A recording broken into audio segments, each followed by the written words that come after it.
Hello, my name is Hamlet Dobbins, and this is Memphis Material, an oral history project chronicling the stories of the visual arts in Memphis, Tennessee.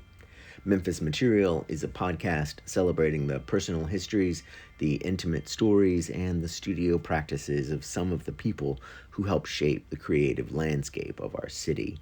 These unedited interviews are all recorded at the Memphis Listening Lab, an archival gem located in the majestic Crosstown Concourse in beautiful Midtown Memphis. The website for Memphis Material was designed by the wonderful Brian Dixon. Now, we don't really have sponsors for this show, but if we just pretended that we did, today's episode would be brought to by you, anyone who's listening. Um, Thank you for listening. Big thank you to Mary Jo Karimnia and to Jamie Harmon for writing very sweet reviews on the Apple Podcast site. That was very kind of you, for real. Thanks to all of you who are listening to this project. Um, let's see. So today's interview was part two of three interviews that I did with Tom Lee. It was recorded much, much later than the first interview. Shortly after the first interview that I did with Tom back in 2024, I found out that my mother was very ill, and so I took some time off from doing the recordings to preserve bandwidth while I took care of my mom. So today's interview with Tom, as I said, is the second of three interviews that I did. This one was recorded on Halloween, October 31st, 2025. Enjoy the interview.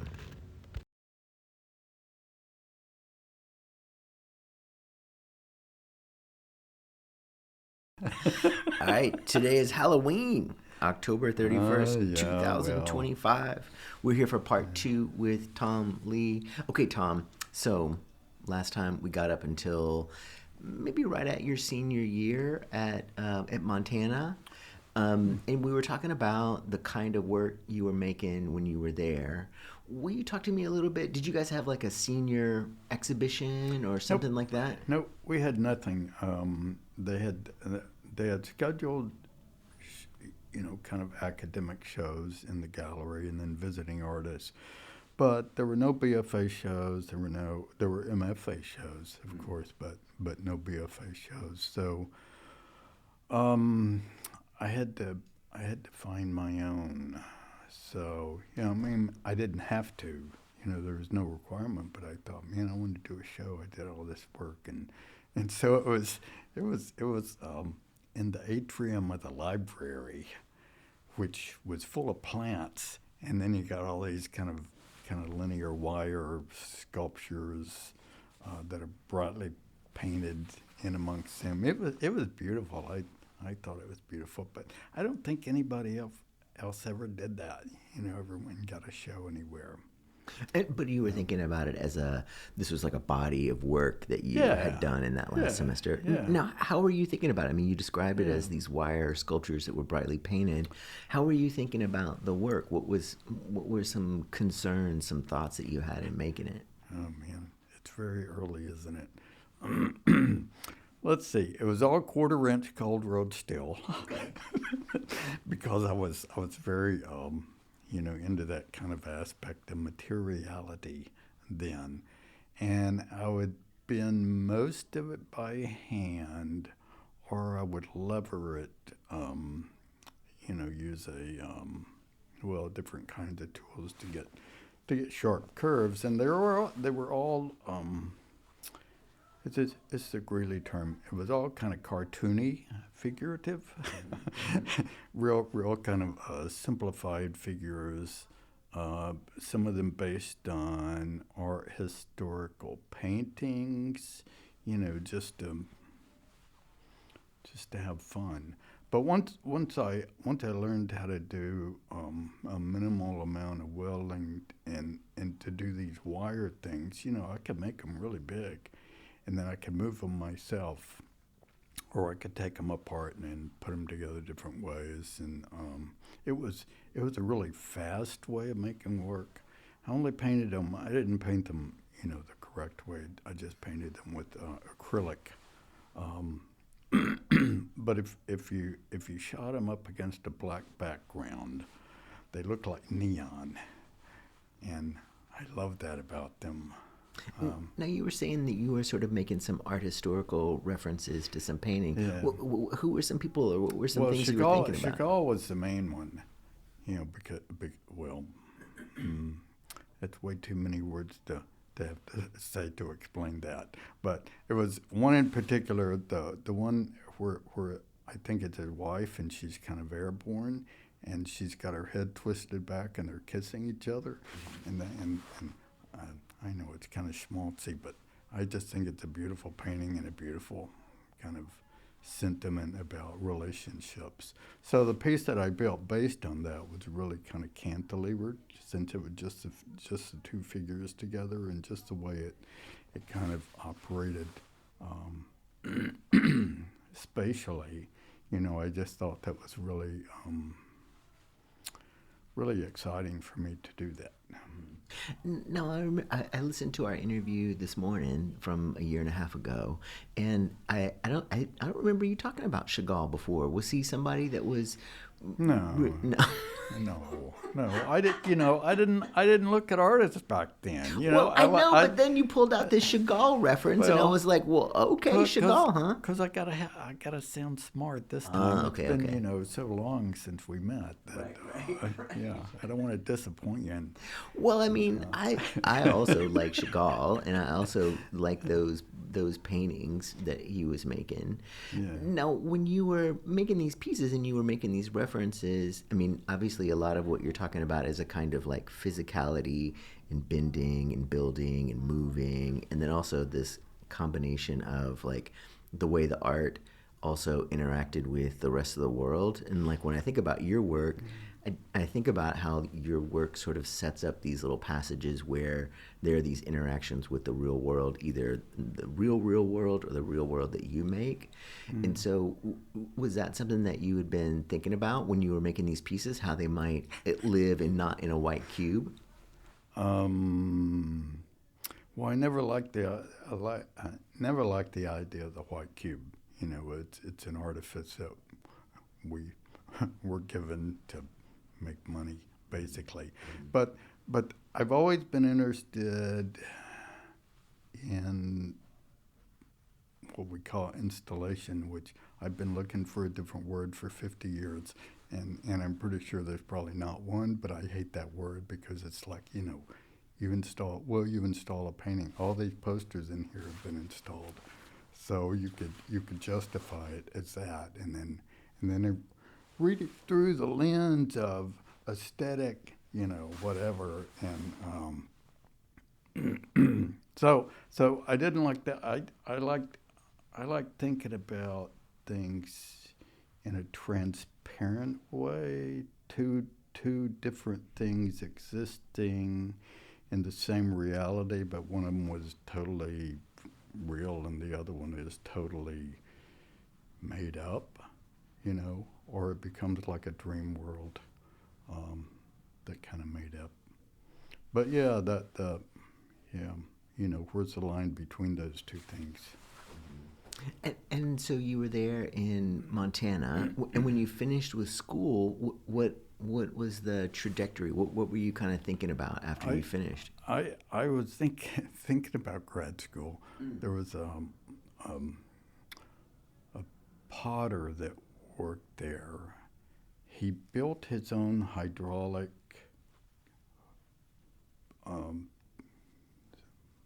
pottery wheel.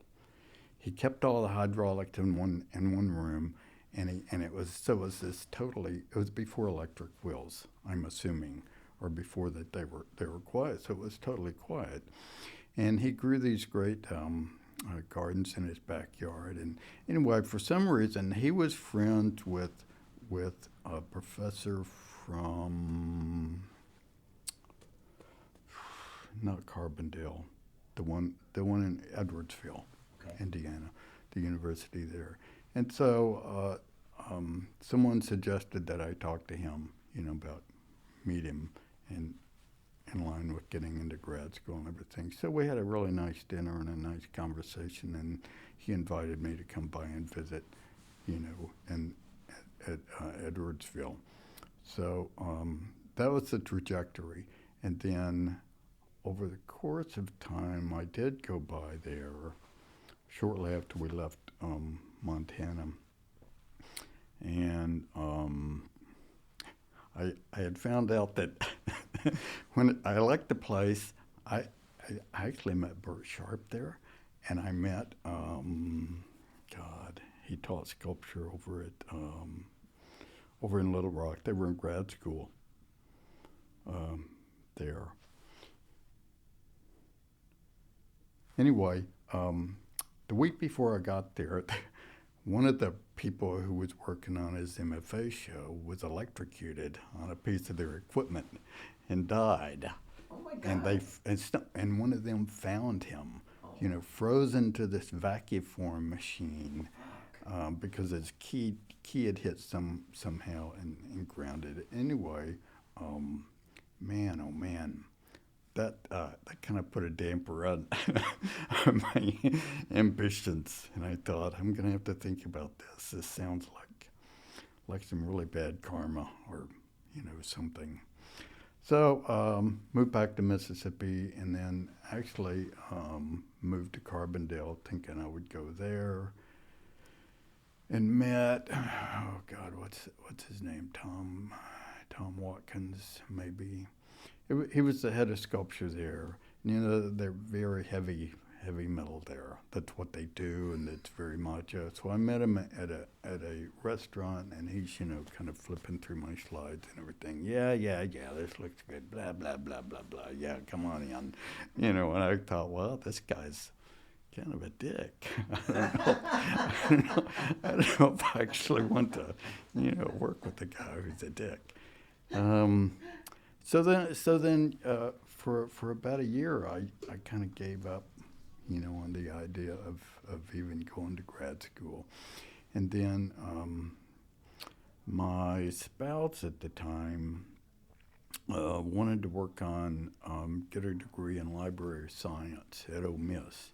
And so we had moved back to Mississippi. Her parents had a cotton farm outside of Marks, Mississippi, which is about a mile from Beelan, where Dolph Smith's wife, Jessie, grew up, which is circuitously how Dolph and I actually met each other like 5 years before we actually knew who we were. He would drive by my house all the time and see these weird sculptures in the yard. And then finally, when I got hired there, I figured out that was where I was. So hiding in plain sight, as it were. But I didn't want to go to school, and so I worked. We moved to Oxford, and she was going to go to school. And then I had to have a job because I had to. And I worked on the grounds crew, using a weed eater, lawnmower, stuff like that. And it was during the summertime, hot as hell. And that's where I met Tom Douglas, who was in grad school in the art department. And so I had somebody finally to talk to about art during the long, days of summer heat. And I said, I don't want to go. I don't want to have anything to do with school. And he said, just come look. Just come over just for a little visit. And so he brought me over for a visit. And then I met Rondell. And then, decided this would be okay. And then, so I kind of fell into grad school, met Margaret Grove, the chairperson at the time, who was fantastic. Probably, everybody, even the chair that's now, I would mention Margaret every now and then and say, she was so fantastic. She said, yeah, everybody talked about how she was the best chair. Well, she was, she loved some gigantic shoes to be filled when she was there. But she supported me a lot in grad school and made it possible financially for me to work my way through grad school there. And I can't remember. I think I had some very small interactions with Ron Dale. I think he maybe had just retired when I was teaching adjunct down there a long time ago. But Hmm. obviously, Ron Dale did not strike you as a dick and struck you as somebody that you might want to No, hang out with and be no, around. he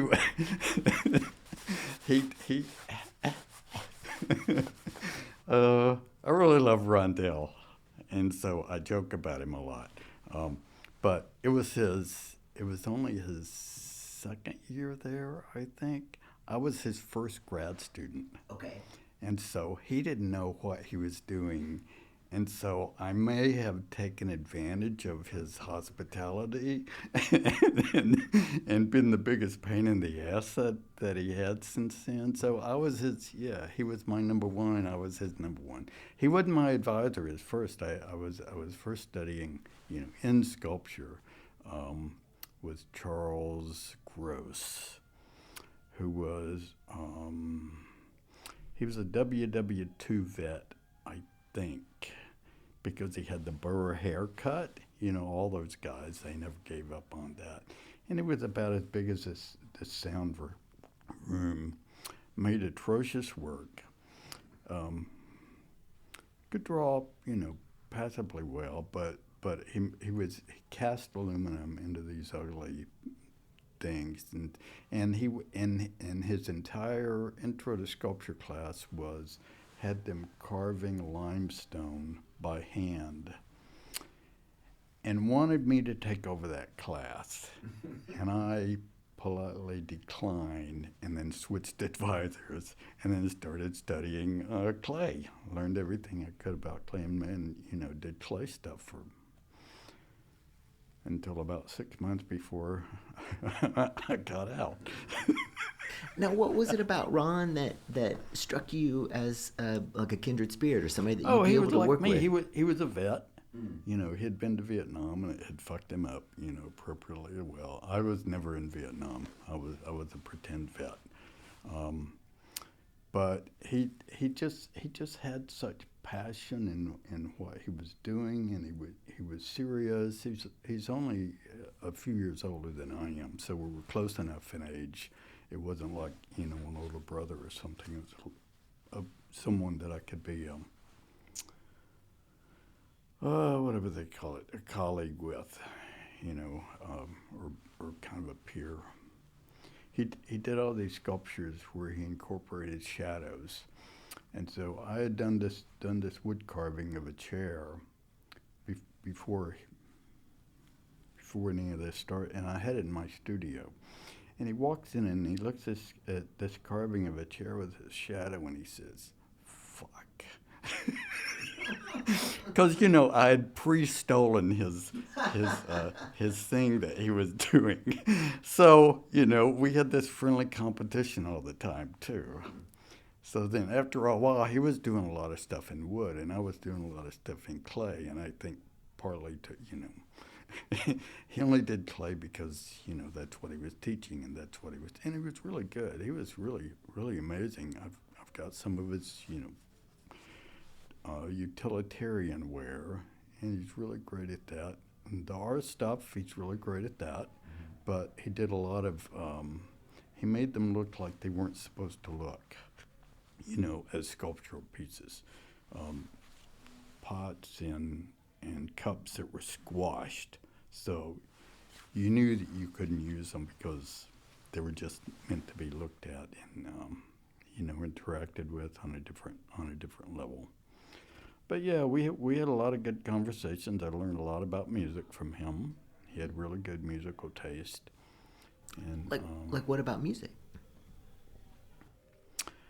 he got me over my disgust with Nashville and Nashville related musicians. He didn't go full bore, but he was like the alternate Nashville kind of country person, and then that got me later into Steve Earle and all those Texas boys, as a direct result of him encouraging me, and he was a big He's the first one that I heard about Bruce Springsteen from, the Nebraska album and all that. So we had conversations outside of art making, a lot more than we did about art making. We really, really talked about art. No, you were saying that he was mostly working in wood. In terms of like his approach to the making, what was he thinking about? What were some of the concerns he I had have for the? no idea. I didn't know, and I didn't want to know, but it was like I could see that he was in, he was, um, hmm. He had a way of working in the shop that sometimes frightened me because he wasn't either always as cautious as he could be, or I was a smart ass side of me. I knew my way around the shop really, really well, so I would be really um, yeah, critical of the way other people would conduct themselves, the way they made things sometimes, and think, it ought to be done like this or that ought to be done like that, but I didn't know anything, I was there to abuse people, and I did a good job at it. Now, what kind of things you were saying that you were working mostly in clay? What kind of Yeah. things were you making? Stupid stuff, really. Mostly stuff to learn how to use the media and to not use it in a traditional kind of way to make things bigger than I should have been making them, given my level of non expertise with it. But I did a whole series of kind of cartoony, figurative things, um, like 3 feet tall heads that were kind of um, not shaped in the way they should have been shaped, probably. Um, but it was most of it was technical, and then part of it when I finally figured out how to do stuff. Um, um, I'm not sure where that was going. Without showing you pictures of it, and there aren't most of that work I lost, over time. But there were a couple of it that are in collections, but I don't remember where they are, so I can't even tell you. There's some architect in town that has one of them, and it was this slightly less than life size, and it was a self portrait.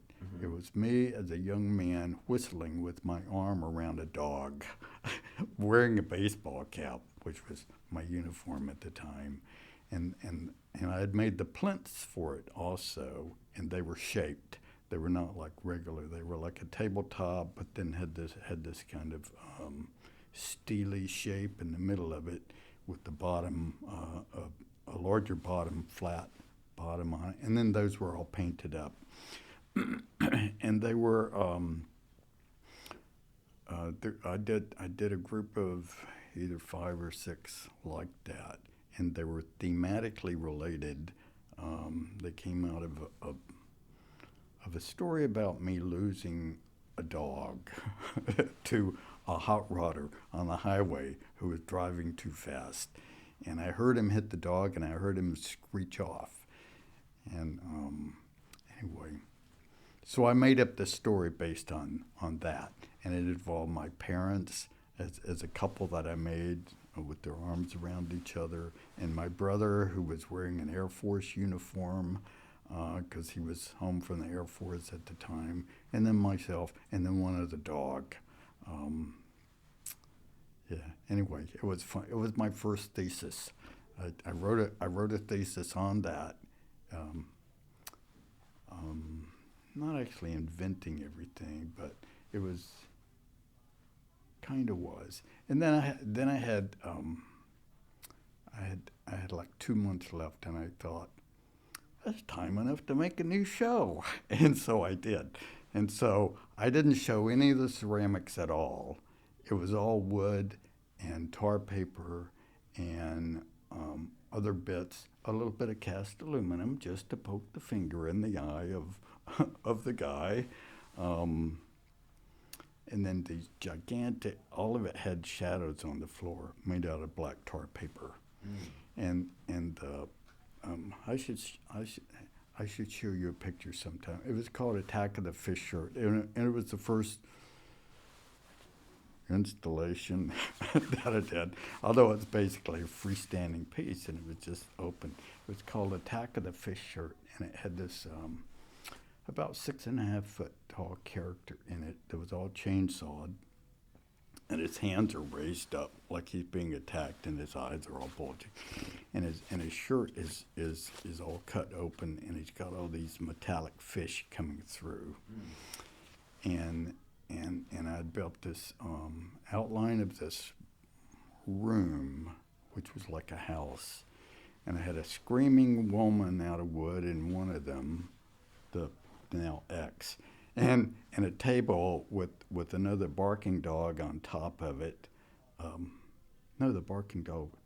Now I don't remember, but it was all crisscrossed with fishing line, with little bits of black paper on the fishing line, and when you walked around, all these little light zoomies would go in your field of vision, and all these little black dots. They created this kind of interesting, movable 3D field of something there, and then. If you went up to the balcony, it was in the old God, I can't think of the name of the building now. It had a round hole in the ceiling, and it went up to like a dome top above that, and the second floor was where the theater department was. So you could go up there, and it was like a balcony, this circular balcony, and you look down on the gallery. And so I put it right in the middle. So when you go up there, you're looking down on this thing, and so all the shadows that I put on the floor become this, drawing that you only really get a sense of from the second floor. And then the other is you get a sense of it from the first floor. So there's this kind of, I may be making this up, this time displacement as well. You have to go from one place to another. I love how you described that. There's a bunch of things in there that to me are really interesting that I want to ask you about. But before I do that, talk to me a little bit about like how come it didn't have the ceramics component? Was it just the time consuming nature? I had decided at that time that my degree wasn't going to be in ceramics, Okay. that it was going to be in sculpture. Okay. And so, because it pissed off the sculpture guy that suddenly I had all this MFA stuff, and it was all sculpture, and he didn't have one fucking thing to do with it. Now, I'm also wondering about like I love how you described the piece, and I'm curious about how like one thing for me with your work I've always sort of thought about is how it'll sort of begin with this impulse, and then it expands, and there's this like there's a clear questioning about what material would be best, so like I'm thinking about the drop cloth pieces that you had at martial arts, and the way you use that as sort of a background, and the pink foam, and then the wooden parts. And then I'm also thinking about this piece that you're talking about now with the fishing line and the black dots, and then the tar paper itself. I'm interested in how you, as a maker, begin with an impulse and then allow it to build out. Is it one of those things where you are considering the space? You're thinking about how large the space is? Because I also think about you as being one of the only people who would be able to pull off that show that you did at martial arts. Martial arts is such a difficult space to show in, and I remember that show there was so good. How do you find your edge, the outside of where the piece lives? Well, first, thanks for saying that, because I love that show, and it was really the well, anyway, that one long fucking black thing along the wall, which we can talk about that later if we have time. But yeah, I love that show. That show just that was a different show because I was responding to different things of a different personal nature. Part of that show, a few of the pieces in it revolved around my older sister had died of lung cancer, and so a lot of that stuff had related to her, and then well, other stuff. But back to the other. That's a good way to do that. I think I'm a lot more impulsive in general than I should be, but um, I'm also um, easily bored, I think, and somehow sometimes those two things, work together. I'll get an impulse, and then the boringness part of it makes me have to consider everything. And then sometimes um, I think a lot of the material out of the thing I got from undergraduate school because nobody had any money, and we would go hunt places down to get materials, and there was this the place that we would get steel from was the most bizarre place. It wasn't a junk.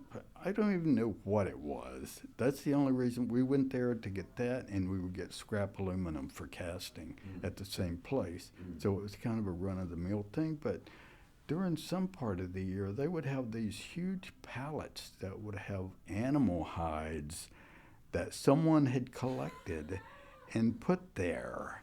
And it was this kind of real creepy thing. But back to the other.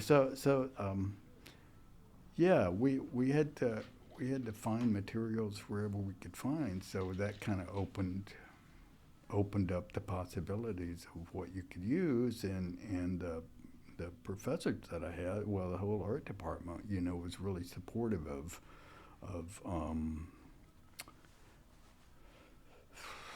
they didn't call it experimentation, but it was like, yeah, try it out. I walked through the painting studio one day and thought nobody's learning how to paint, but boy, they're doing some amazing stuff up here.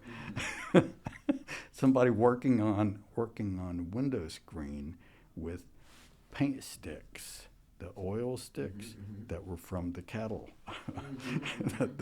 the rent supply place, and marking on there and marking it heavy enough so that it kind of squeezed through, like you would use a potato grater or something, and then doing other stuff too. Anyway, it was.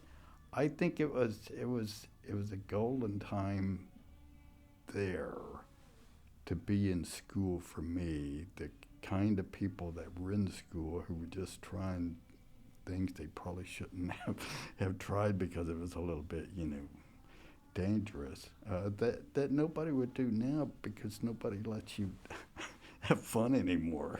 It has to be within a certain or for more or less. You have to prove everything that you're doing anymore. We're doing this because we have to do it this way because it has to be that way because otherwise we won't get the funding from wherever we get the funding for, or it has to fit into other things. So anyway, I I've always spent a lot of time in hardware stores also, Home Depot, and then eventually I heard about, I can never remember her name. She either taught at Harvard for a while or Yale. And she would make work directly out of Home Depot. Lots of carpeting and lots of other kinds of things. And at first I was totally offended by it because I thought, I could be doing that. That's, easy. And then, it kind of dawned on me what she was doing, and she's welcome to it. I wish I could remember her name because she was fantastic. She was really big for about 3 weeks. It In wasn't all the Jessica magazines. Stockholder, was it? Could have been. Could have been. Mm-hmm. That rings the bell. Now, one thing I'm also curious about with your time at Ole Miss, and you were talking about working with Rondale. What about some of the other people in the program with you? Were there other grad students that were there with you? Yeah, there were. Well, Tom Douglas, he was working on painting. Robert Ring was doing a lot of drawing and some printmaking. Um, the year after I was there, Marion McClellan, who was a painter, came along, and that was the main group. There were other people in the program. Oh, Corey Lewis was there. She was an undergraduate, but she hung out with all of us. She was a little bit older. And Jerry Allen's wife, Joanne, she had a studio for a while in the art and was taking classes. So we hung out quite a bit. And then Jerry Allen. Obie Clark showed up the second year, and he was on like the 20-year plan to get through grad. He had it all worked out how he could just stay for the rest of his life until he retired.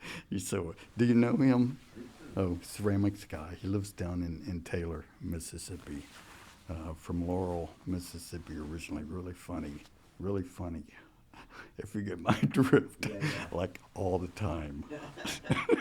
I think that was part of his 20-year plan too. So yeah, at the time there was a small group, and some that came and went, and of course there were students who were in other disciplines that were taking classes who would hang out with us too. So there was a lot of kind of cross-discipline chit chat that went on as well. Now, was that? I mean, I know for me, the time with my cohorts in grad school was super important, not just in terms of like meeting people, but also seeing the way their practices worked. I mean, it was really important for me. What about for you? Was there a lot of cross-pollination conversation that was going on? Not as much as there probably should have been, because I probably had the larger of the egos, so not so much. And the bigger the group of people that you see working, the more you're going to think about that.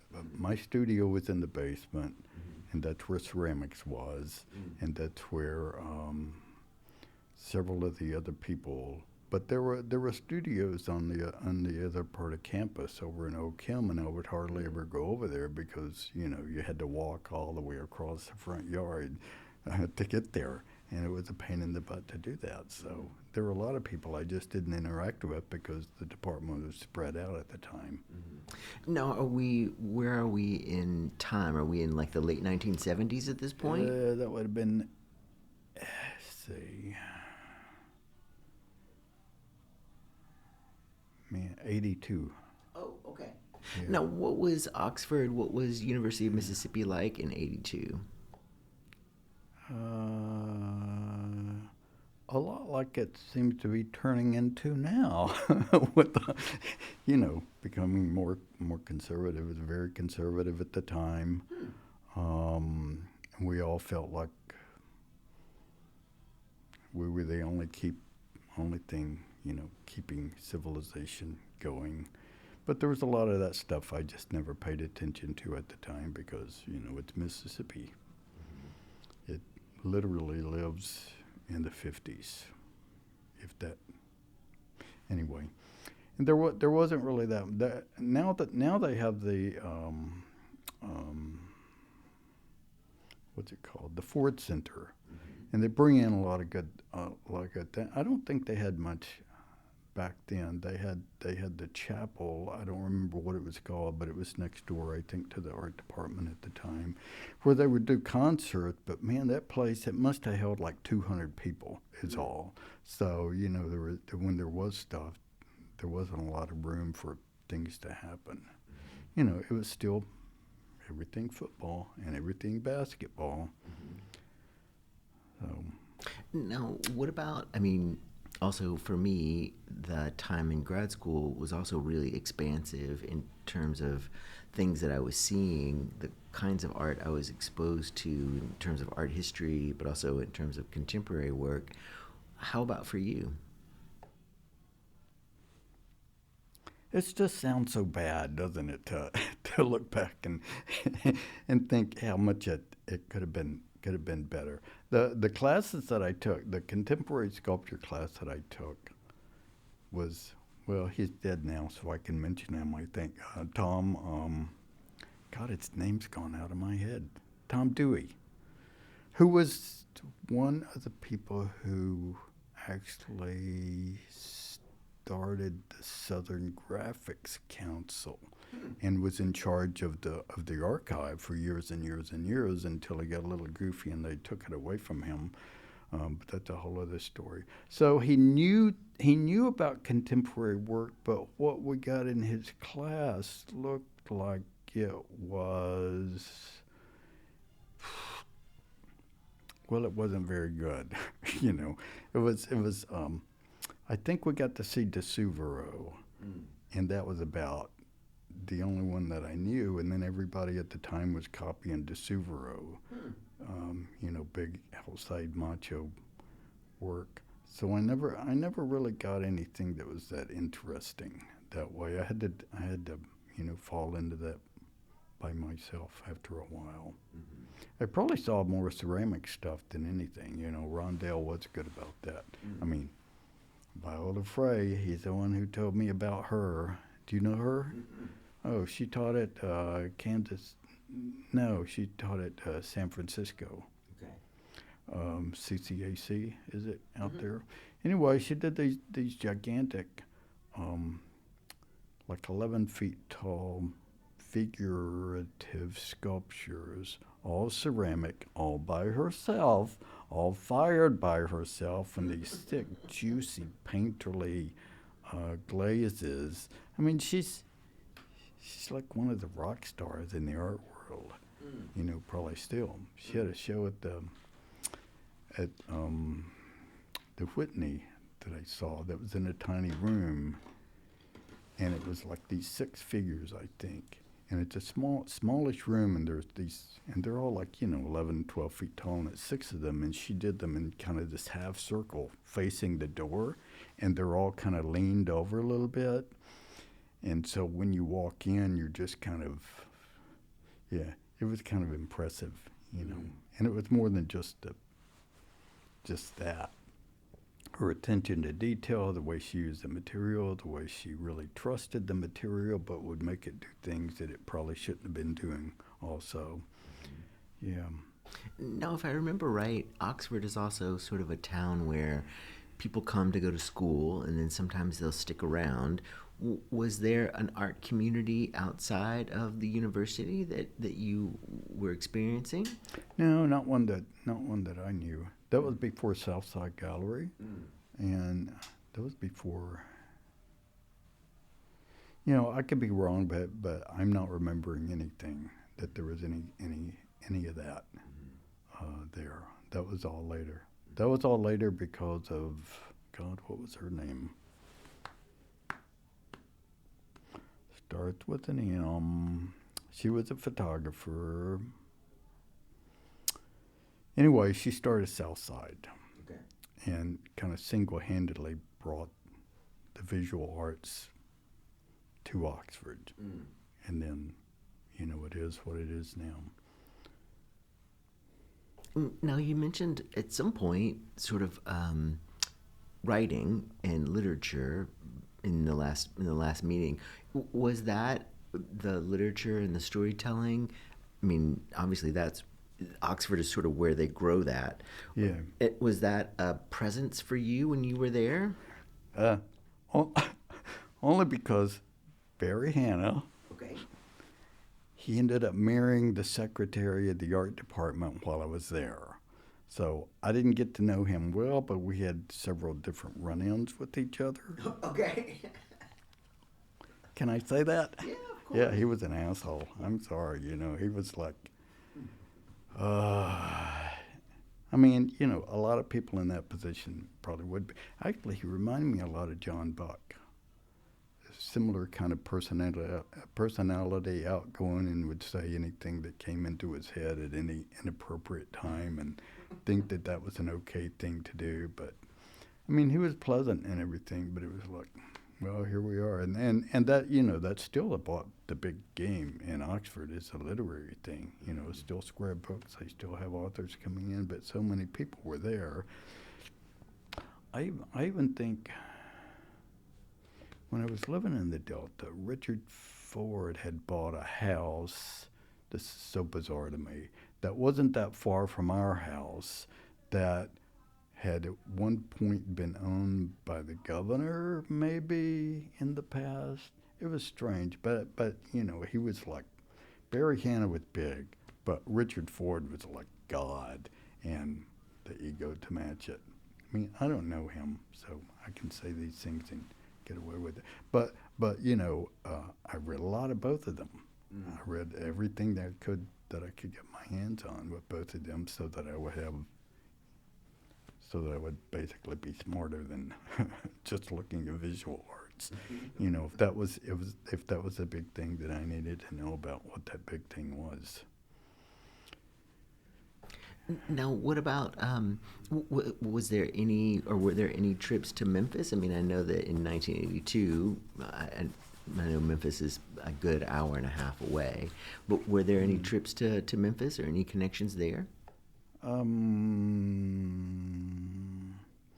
Not right away. And I was trying to remember this morning how I met Alice Bingham, or how she ended up coming to my studio in my last semester. It was when I had all those ceramic figures there, but that's how I ended up with her. She came down there, and then we had a studio visit. And then her story is totally different from my story. So I ended up getting a show at hers, and by the time I had this big chainsaw carvings, I think that was the same show. Now I'm confused about that.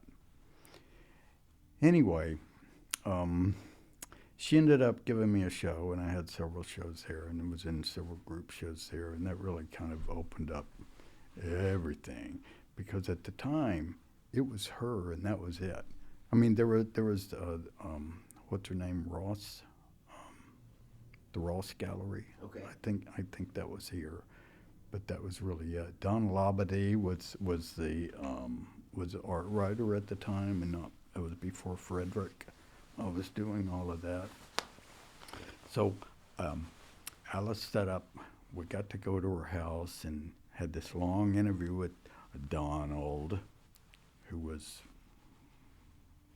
really like drinking a lot while he talked to you also. But, you know, got a piece in the commercial appeal out of that. Basically a biography, you know, or where I came from and why people might want to go see this show, which was, you know, was nice, you know, even though he was probably bribed to do that. You know the way it works. No, you were talking about how Alice came down to do a studio visit. I don't think I ever met Alice Bingham.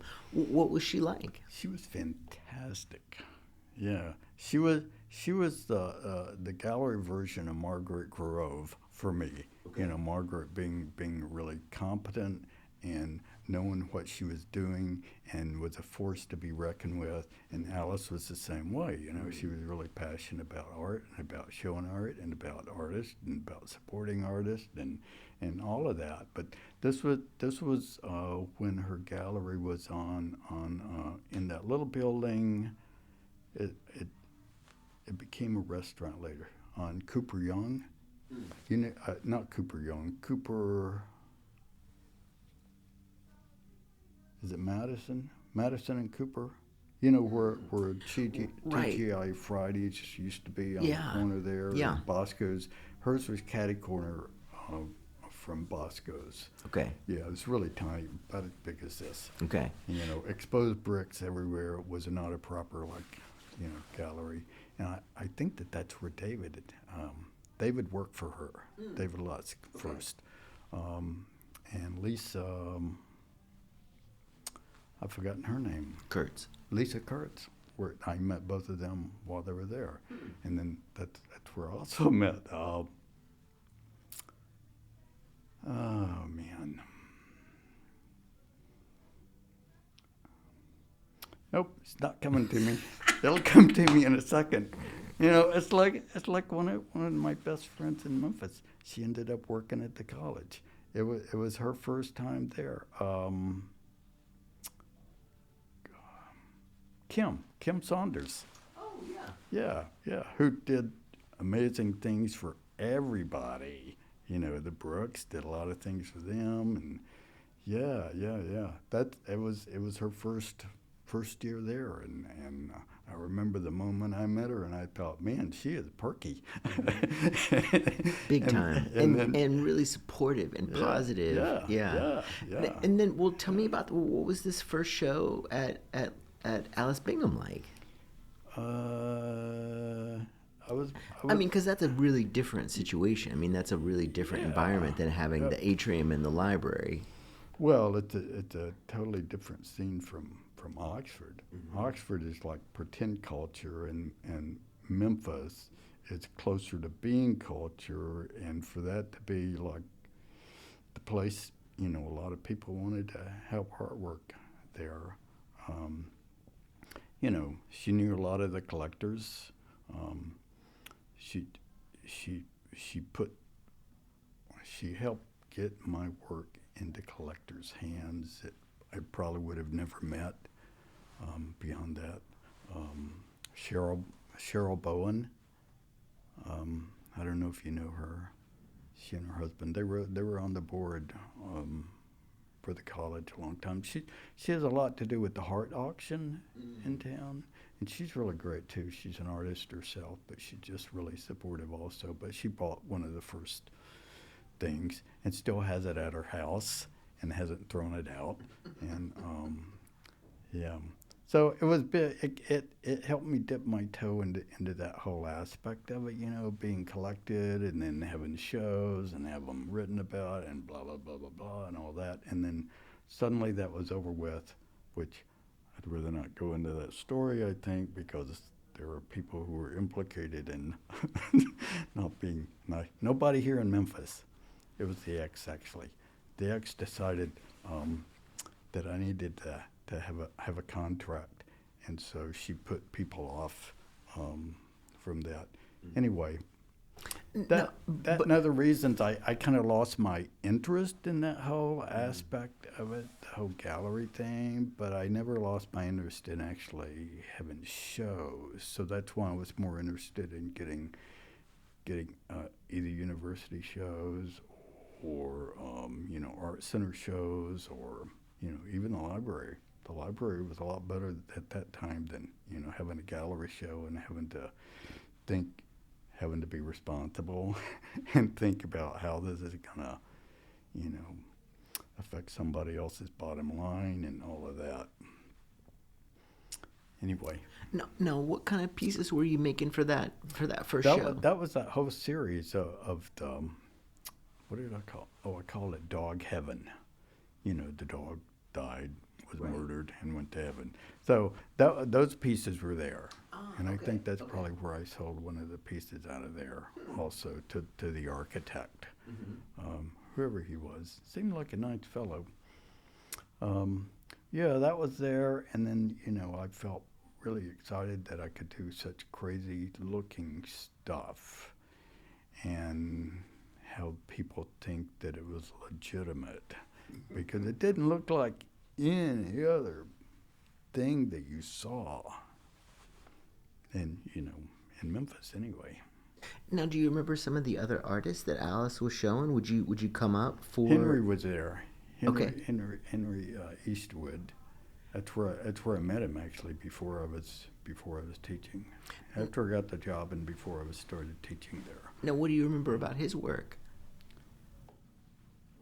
Only that I was young. I didn't know anything, and I certainly didn't care about fiber work, or didn't understand any of that. I thought it was like people used to think it was. So I didn't think much of it until, honestly, I don't know, 15 years ago. Then suddenly some kind of light went on, and I went, holy shit, he was doing this, and it had so much more going on to it, and it has so much more historical significance. When I go through the airport, I make sure I see the one that's in the airport there. And there used to be one in the dean's office for a long time, and I love seeing that one too. And then you were saying that Henry was showing there at Alice. Were there other artists that were showing there that Yeah, you but felt none that? none that I remember Okay. like that. Were there? I mean, coming up here, I would imagine, and to do the show at Alice, I would imagine that would be a really great opportunity to meet some of the other makers in town. Were you meeting some other people who You were would think, around? but I didn't live here. You know, I was from Mississippi, and so who wants to meet someone like me who lives in a Mississippi Delta town? I don't blame them. Uh, that I only started really meeting people when I started teaching. Okay. And then suddenly people had to know who I was, I suppose, and I wanted to know who everybody was, because I didn't feel like I was a part of Memphis until I started living here and started teaching here, really. Now, when was that? That was 89, the fall of 89. Okay. Now, wait. What was Yeah. going on So, between yeah, 82 there and was- 89? Yeah, there was like a 5-year gap. I was doing shows, and I did that for about 5 years. And then it must have been, that was 89, 88. Around 87, nothing was happening. I'd applied for the teaching job at the college in 85, I think. Sent in, stuff, and then didn't hear anything, or, got everything back in the mail. And so thought, well, that's not going to work out. And I had no idea what the college was at that time either, or its position in the community, or anybody that was associated with it, or, the whole mythical aspect of what it was either. And so then I had several shows and traveled to put them up. Southeast Center for Contemporary Art. I was in a couple of shows there. That's it. I don't even know if it's still there. I assume that it is. Fantastic place. Just got a show there by dropping in. You just drive up to a place and walk in with your slides and say, "Hi, I'm here." And then luckily, the right person comes out and goes, "Oh, hi, yes, I'll look at those." And then suddenly, that felt like a really big deal to me, because, at the time anyway, it was a really important place in the southeast region for doing, they do a lot of traveling shows out of there. Anyway, it was a couple of shows there. But then after a while, my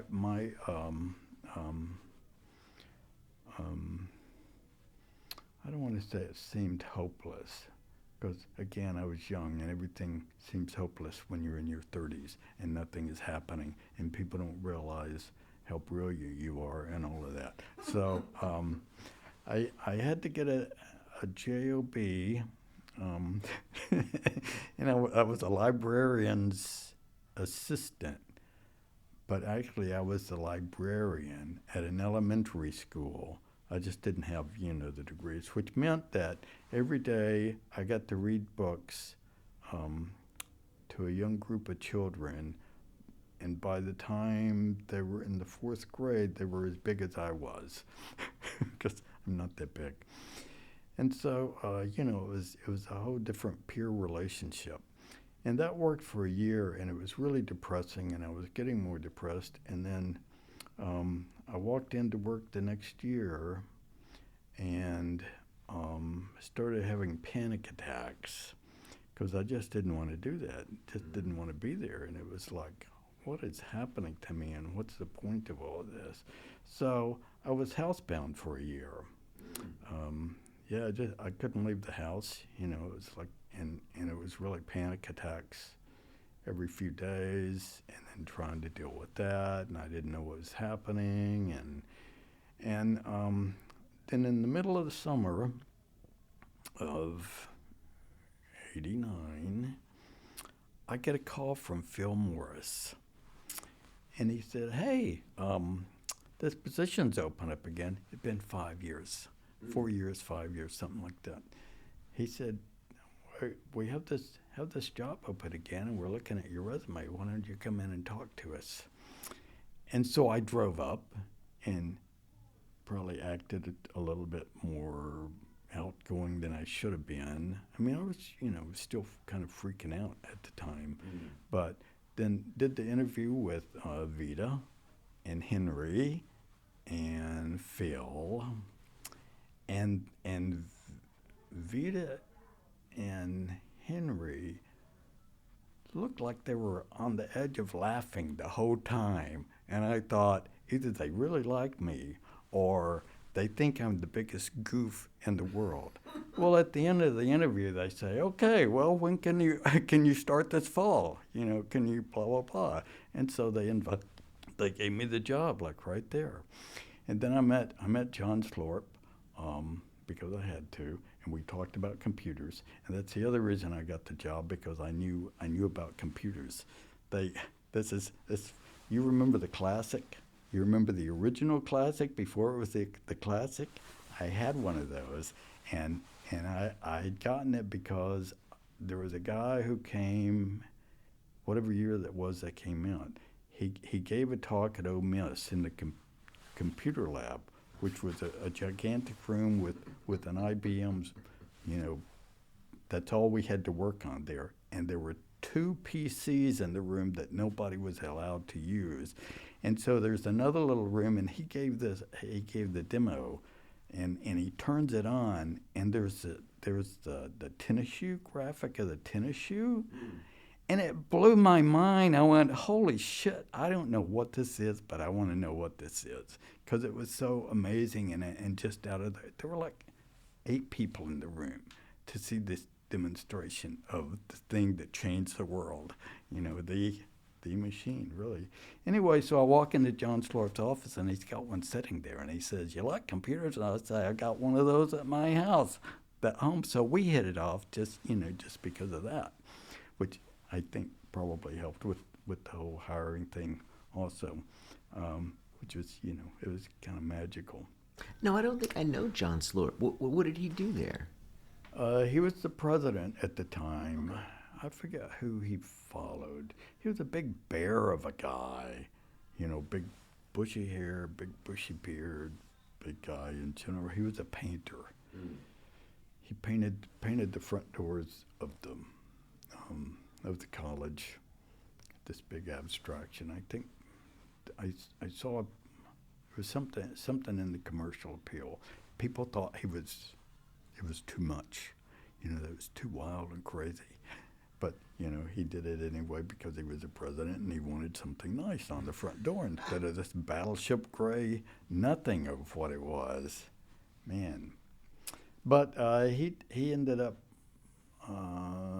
leaving after, I think at the end of that year maybe, or maybe it could have been the next year, and went to Minneapolis, the art college there. And then died. So, which seems to happen to a lot of people. Now, what were your first impressions of Vita? I mean, I can only imagine coming into an interview with Vita. I was too dumb to be intimidated by anybody, and I had no idea who she was or what she did, and it was before I'd actually met Henry, at the gallery, and so I didn't, she seemed like this nice. I mean, she was in her 60s at the time, so she was younger than I am now, and I only learned to be intimidated by her later on, after the first year when she rehired me, and then everything was okay. Now, what was the first year like? I mean, that sounds pretty whirlwind. Were you still having some trouble with your panic attacks? No, they went away. Amazing, huh? You get a job at an art college doing this thing that it turns out would be the thing that you were very good at, or you felt like you fitted into, and it was it was like it saved my life from all of that. We moved to Memphis. We weren't living in Mississippi anymore, and that was probably a lot of the depression right there. Living not just in Mississippi, but in the Mississippi Delta, which, as you know, they're still struggling with reality there. Now, had you taught before? Was there a teaching component with? Yeah, in grad school. Okay. Yeah, but it was, it was. I don't know how you learned to teach in grad school, or what they made you do. They threw me into the deep end. Yeah. But they gave me one of those little green books that had the grid in there for me to make the grades. Yeah. I got that, and I got a syllabus that I didn't understand because I'd never actually. The foundation course that I had was at Mississippi State, and it was very rudimentary. And I looked at this thing, and it was at the time it was based on abstraction lines and dots and where things are pasted on a page, no imagery at all, not like it is now. And especially after there was someone from Montana State wrote a foundation book that people ended up using, and it was based on having fun. Doing show that was, certainly, I mean, you got to think about everything that's put together, right? You still have to make decisions, but there was a project that it covered of people making kites and flying them on a beach, and the kite was like the vehicle for doing the design, and then the flying the kite was like the dessert, the payoff for going through all this drudgery. So it was like this straight, this is how geometric things interact with each other on the page, which nobody gives one fuck about. Or didn't at the time anyway. They may do it now, but I just thought, no, it's got to be fun, or I'm not going to do it, and we're going to do things that are more relatable, like collage, or things that I did have some experience with. But so I didn't do what I was supposed to, and they let them out of my class anyway. And I'm sorry to all those people who grew up thinking that art should be fun, and instead of not. So I taught that, and I taught 3D, which was a little bit easier. It was a lot more building going on, but they let me get away with. So Margaret Garreau let me get away with anything I wanted to. And that's probably why I liked her so much, And she kept the wolves from the door for me. So I got zero training. So I didn't know what I was doing. Right. When I went to college. I went to the College of Art and started there. So I had to write my own syllabus, and at the beginning it was they may have not made me the demon, but I decided I should probably be the demon, and embrace some of these fundamental concepts of all that boring shit that you have to do. So that's how I ran my class at first. But it quickly became, I started teaching them drafting, by hand. Not on the computer, but, a straight edge and a compass, especially how to use a compass, how to make all these geometric shapes based on that. I was totally into that because that was so a different kind of mental acuity that you had to have, and problem solving on top of it. How do you put three lines together in such a way that it's not flat? How many does it take? And anyway, it became much more fun as I went along. And then sculpture was just, crazy. I had no real formal sculpture training either. We got to do what we want. We found material and we made shit.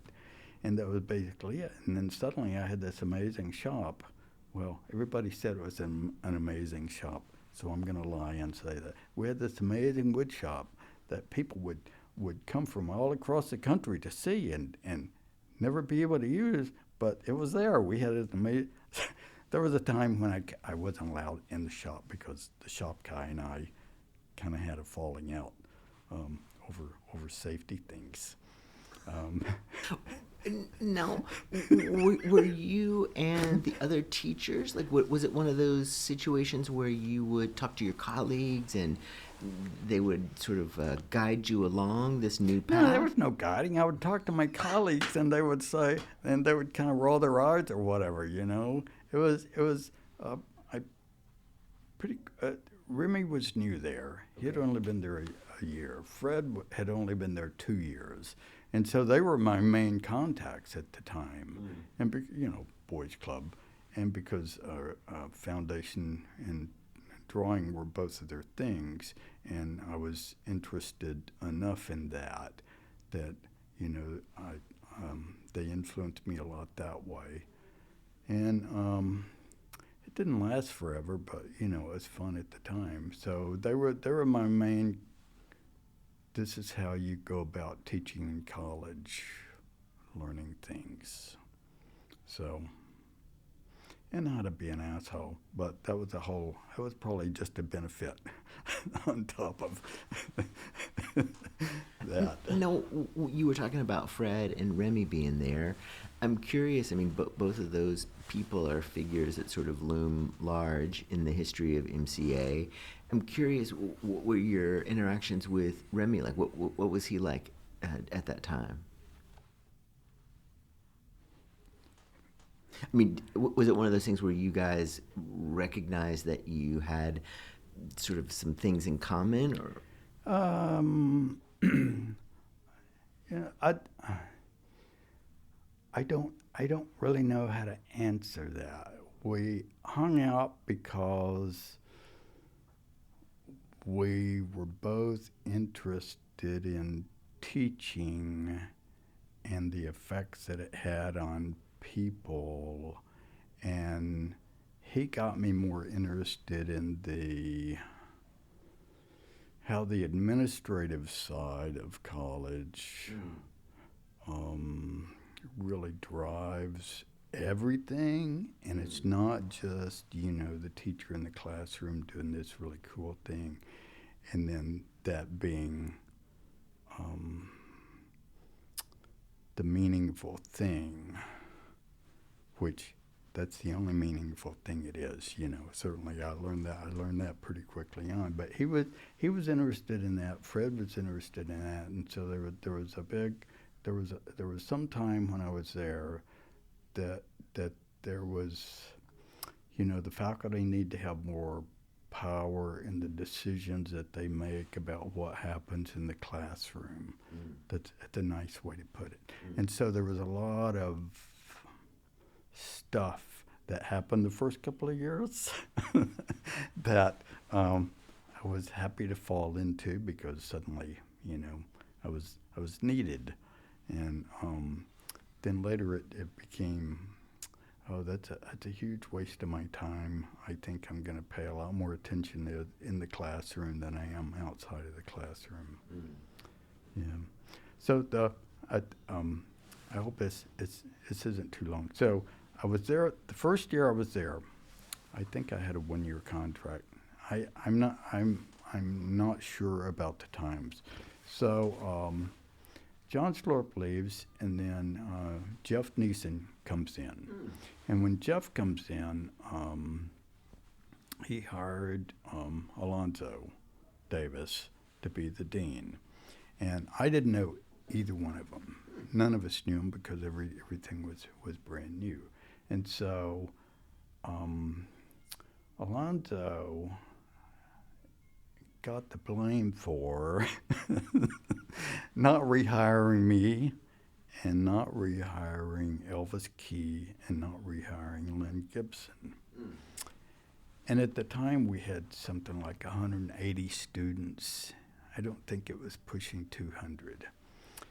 And it was so upsetting to everybody that the students refused to register for class that January unless they rehired us. Wow.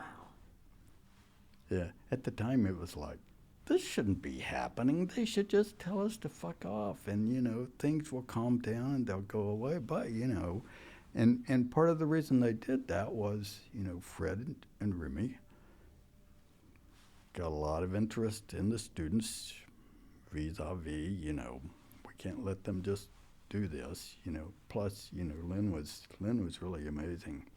She taught art history. Okay. I think she may have taught something else, but she was mostly art history, and I liked her a lot. We share the same birthday and the birth year. We're exactly the same age. For whatever that means.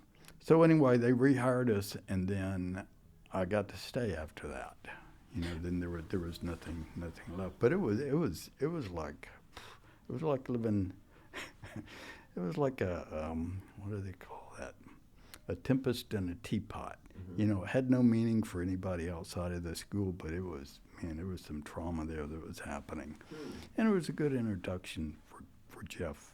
For this is the way the school is going to work for a while, and and it's not going to be fun.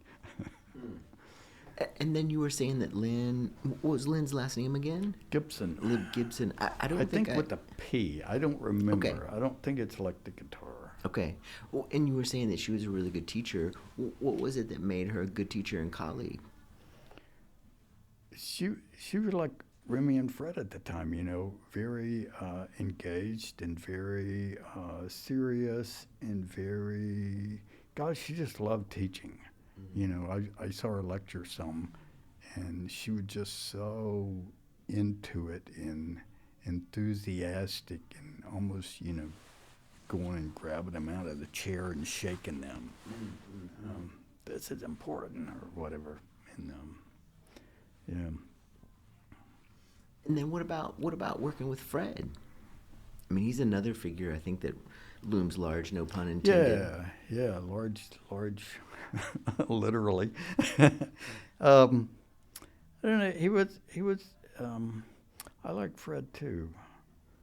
He was more serious. He was smarter.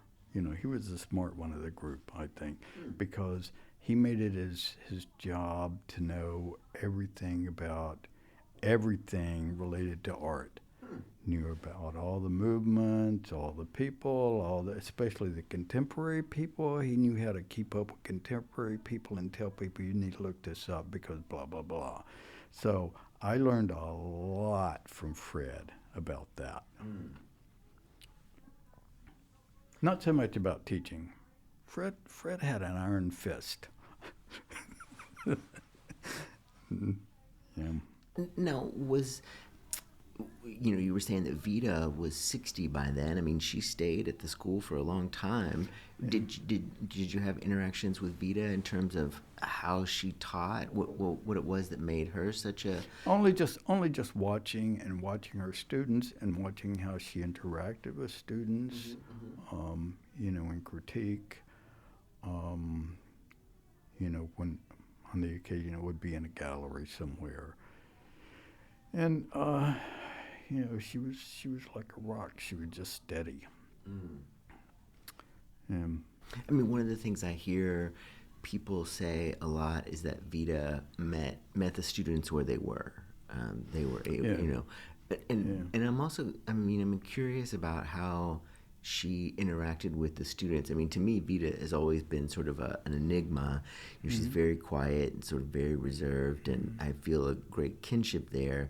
But I've never experienced her as a teacher or as a colleague. I only know her as a fellow painter in town. What was it like working with her?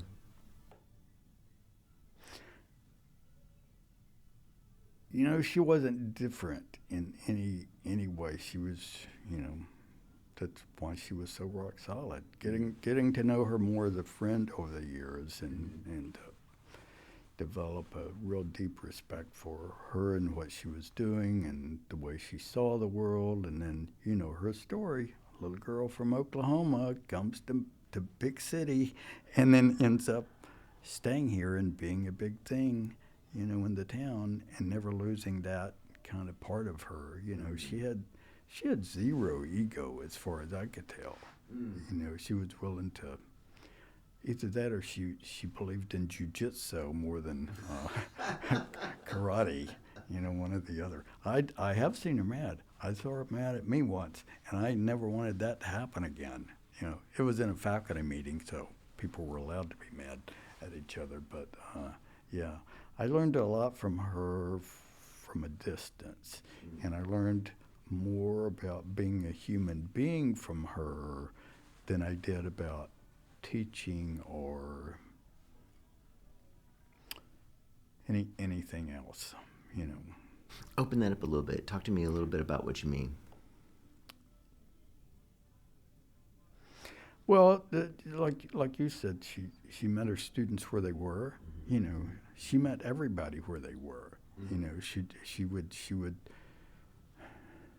I don't think she would have been intimidated by anybody, but she would never discount anybody.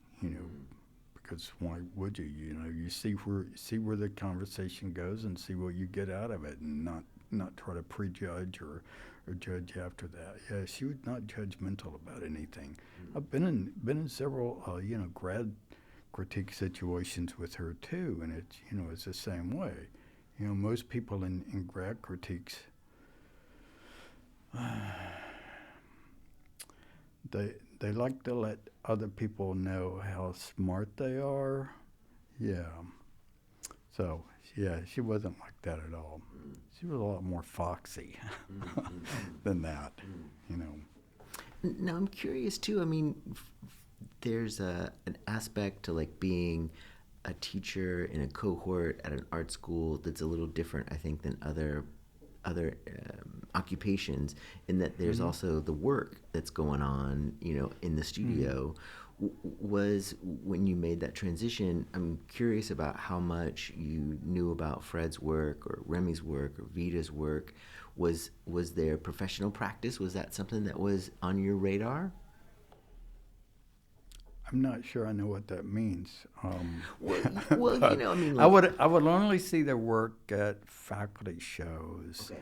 And then after a while, I was in a couple of shows with Fred. We did a couple of shows together. Okay. So I knew his work quite a bit. I only knew Remy's work after he did a show where we paired up faculty every now and then, and so he had half the gallery once, and he did these paintings on wood that I just thought were so amazing and were so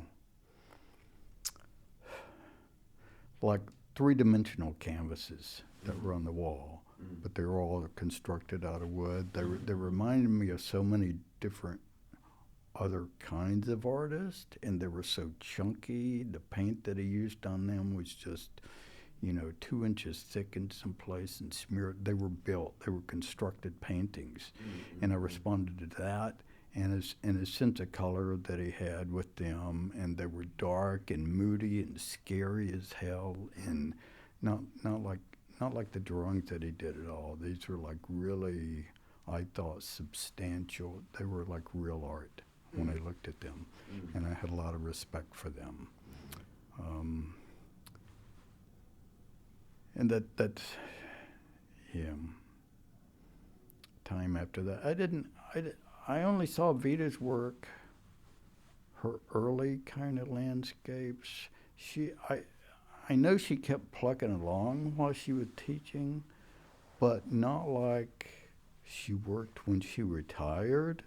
And then it was like, holy shit, look at this. This is pressure that's been building up for years and years, it seems like, and here it is, and this is like the real deal. And it was like, with her, it was like watching somebody, just marking time. And then suddenly, okay, there's real ammo in the gun now, and you should kind of pay attention to that and respect that. Now, were there other folks there at the college that were important for you in terms of your time there? Oh, now I have to insult everybody else, don't I? Because I don't No, remember. yeah, I know. No, That's one of no, those terrible there's. things like Oh, no, insult actually, by omission. um, I, I, I'll do the ones that really left me with something, and wish that I knew them better. Martina Sheenel, did you know her? Yeah, photographer. Um, I interviewed Elvis Key, and I interviewed her for the position at one of the CEAs. I forget which it was. It could have been Los Angeles. I don't remember. Anyway, I wanted to interview her because the slides she showed were not photography. They were installation. It was this huge thing that she had done that had film elements, literal film elements in it, but it was this.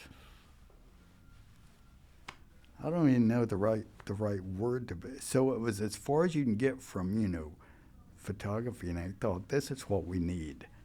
She has some sensibility outside of just taking pictures, and she certainly did. And then the work that she developed while she was doing there, and her sense of stripping everything down, and she was really kind of had a materiality and an atmospheric sensibility to what she was trying to get out of pictures, and the alternative processes that she was doing too. Oh, I would have run off with her.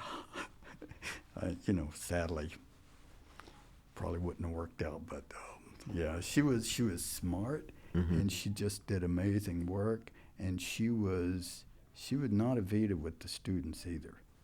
She was really, don't fuck with me or you will find out.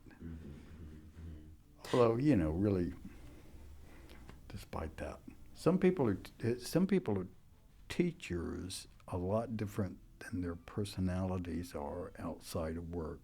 And I don't know why that always is, except, you have to be the demon sometimes, and some people get stuck in that role. Now, I'm curious. You were talking about, you know, moving to Memphis and being here. I'm super interested in how Memphis and how teaching worked with your studio practice. How do you think Memphis was an influence on your studio practice? Yeah, it was mostly because I when we were living in Marks on the farm, my main studio was the kitchen. Not the kitchen, half of the kitchen where I had space, where I made the work that went in the Center for Contemporary Art when I think that same year. Um, so yeah, suddenly I had a studio. We weren't supposed to use it for our studio, but who listens to that? And then I had a nice wood shop, and it took me a year to get my own access to it.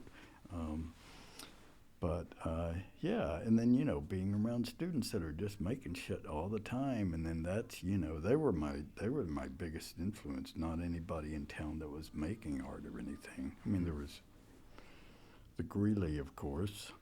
Um, yeah, so more of that. I love teaching. I love being at school. I was at school all the time the first year. I was hardly ever at home. I would say there, half the night long just doing stuff. Either working with students or doing stuff myself to make things better at the school. Or yeah, I loved it more than anything I had ever loved in my whole life. Not just because it saved my life, but because I felt like this is me. This is where I belong. This is where I'm doing, the best that I can to do something meaningful. Now, when you came to MCA, were you filling someone else's shoes? Was there a professor that had left? Yeah, what was his name? Bill Williams. How did I pull that out of my You just totally head? did. You remembered it. Yeah, he did these he did these portraits, these clay portraits, like really so much verisimilitude to them. Is that the right word? Yeah. Yeah, they were kind of really lifelike and everything. They were kind of military character, the ones that I saw. And I thought, okay, this is interesting, I guess. I mean, the studio was a wreck. They only let me meet him for like a second, and then he invited me to come visit him in his apartment. He lived across the street from, well, the apartment's right behind where what is that place now? It's a bar. Um, oh, Circle K, right there. Yeah. Those apartments. And then, I got all the gossip from him. This is who to avoid, this is who not to piss off, this is blah, blah, blah. And it turns out that he had the story that I understood was that he had followed a student of his to go somewhere else, which, love does that, I suppose. But, yeah, so I filled his shoes. So I'm thinking he was probably more traditional guy with a lot of skill. And the sculpture students, they were working on a lot of stuff. They were doing a lot of casting then, a lot of metal casting then. And the studio showed it was just dirty, nasty, things piled up. Not his fault, of course. Yeah. So I got rid of all that. Now, was there anybody else teaching 3D there? Yeah, Richard Perlman was there. Okay. He was the metal guy at the time. We never clicked. I think partly because of the competition, and partly jealousy, and partly my own bad experiences taking metals classes. You got to work like this. Yeah. Who the hell can do that and have eyesight by the time they're 35 years old? Although, that was it, and I got a D in the class because I didn't want to go work on a bench. I would work down in sculpture all the time, and it was a grad student that was teaching the class. She wasn't very good either, and she wasn't that smart, and she took a long time to do any fucking thing at all. But she said, I'm doing you a favor and giving you a D. Thanks. You want to maybe do me a bigger favor and give me an F so I can at least repeat the class maybe and do better next time? So, I didn't have a good relationship with that aspect of sculpture at all. It just turned me so... And it's too bad because Richard Heller, how did that name come out of my ass? People knew him in metals. He was doing a lot of work with plastics and other kind of alternative materials. And he ended up, I don't know how he did this, but he ended up getting like a 20-ton drop hammer from the Anaconda copper mine or something. It was some big place out in Montana. It was as tall as the building, just one hammer. There was no way they were going to be able to afford to even hook it up or use it. I just can't imagine the entire building shaking. Because anyway, he was cool. I liked him a lot. He was like an old hippie, but I didn't get the class from him. I got it from so that may have changed my whole view of metals on that side. But yeah. And no, I will admit to the jealousy about Richard because, people love going down to metals and spending all their time doing that piddly-ass shit that would drive me insane to do, and I would do everything I could do sometimes to subvert all of that, not subvert it as a personal thing, but say, you might want to open up your brain a little bit. If you can do this, then you can do this. If you can do this, you can do this. But he had a very regimented program that, first you do this, then you do this, and then I'll finish doing that for you because you suck at it, and then people won't think you suck so bad at it, and then we'll do the same thing the next semester, and then the next semester, and then eventually, people would, some of them, get to think for themselves. I mean, you probably didn't know him. Jeremy Wack, fantastic metal guy. He ended up for his thesis show. He made these single kernel popcorn poppers. It was this little device with a little handle on it, and you put one kernel of popcorn in there, and then you could use your cigarette lighter to pop this single kernel of popcorn. I thought it was fucking brilliant, But that was like one out of however many hundred people that went through there that. Most of them just made shit, but yeah. I mean, one thing I'm thinking about is how fun it is and how exciting it is to be a part of a broad cohort of teachers where you get to be you and Fred gets to be Fred and Remy is Remy. And I'm curious when you think about that and you think about your teaching, if I were to ask one of your students, what do you think you got from Tom? What do you think they would say? Or maybe if I said, what did Tom bring to the table? What do you think they would say? Probably one or two would say, what an asshole, which would be perfectly fine with me. That I gave them the room to expand on who they were already. More of a Vita thing of meeting them where they are, and maybe cajoling them into doing things more than, you have to do it this way or we're going to have trouble or blah, blah, blah. I mean, the first 2 years were totally different. I was the dick then, we're going to do it this way and blah, blah, blah. And then suddenly it was like, oh, why am I making life so hard on myself and on them? Why can't we have fun doing this and show them how much fun it is to do this particular thing and then see where it goes? And, the thing that was so, at the first couple of years, it was like you got 4 projects. The first one's due in a month, next one due at midterm, and then blah, blah, blah, and then blah, blah, blah, and then blah, blah, blah. And I thought, well, that's so artificial and stupid, too. Why don't we just start working on the idea of having an idea or having a studio practice where you show up every work, you do on something, you work on something, even if it's something for another class. But it's the practice and it's the thinking about that and the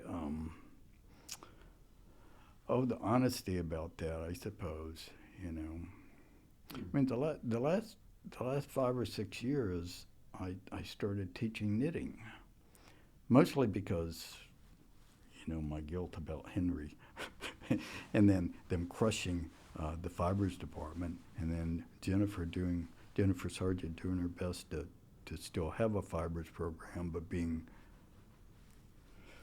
stopped every way that they could, and then folding that into the sculpture program, and then me finally saying, wow, they're using their hands with this uncontrollable material to get it to do something that doesn't have to be utilitarian, but if it is, so much the better for that.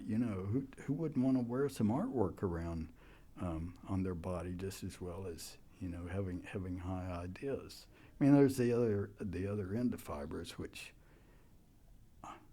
sadly helped kill off the fibers program as it was, the whole conceptual end of it. I mean, seeing materials in a more conceptual way. What is a string? How is it made? What impact does that have on not just the practical idea of structure, but what does it mean that we would not even have civilization if we had not discovered how to make string, how to make fiber, and then how to turn that into nothing else, clothing. Mm-hmm. We'd be sitting here and I don't know what if we hadn't done that.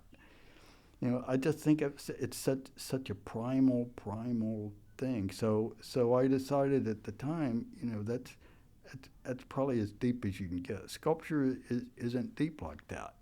And we've made it now. I mean, sculpture is architecture more than anything else, the whole practical side of it. But what else is it besides that? It's nothing important. I mean, cards, I suppose, but they're not that important.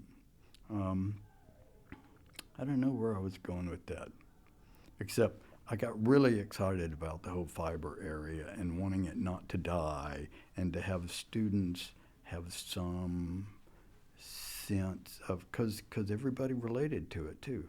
I had one student out of 20 or 30 who could not learn how to knit. They just couldn't wrap their heads around a loop and the needle going through the loop, grabbing the string, going back through the loop, and you've just knit a stitch. Isn't that wonderful? I don't get it. I don't know. It's That's amazing. I love the whole process of that, and that it's just so there's not, you can do it with your hands even, making something from nothing.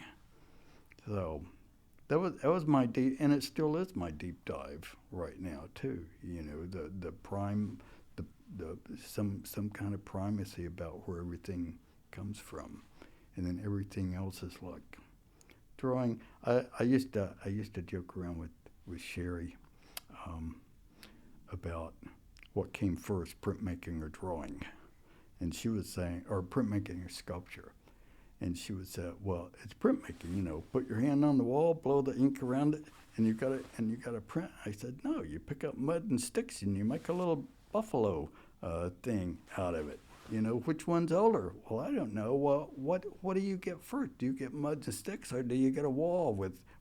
And then you still had to figure out. You put the mud in your mouth and spew it out, so you're still using this. So we would have these fun kind of arguments about what was the most prime, and painting didn't even fit it anywhere into it because how long did it take to make a brush? Oh, a stick is not a brush. You're drawing with a stick. You're not painting. It's got to be a fucking brush for you to be painting. Yeah. Okay, that's a good place to pause. We'll do this again sometime soon. Oh, if you would like, that would be awesome. Duh, yeah. I mean, Yeah. we haven't really even covered like retirement. We haven't covered any of that stuff. And that was the second of 2 interviews that I did with Tom Lee. The interview from today was recorded on October 31st, 2025. Please join us next week when we will have the third of 3 interviews with Tom Lee. Until then, thank you again for listening.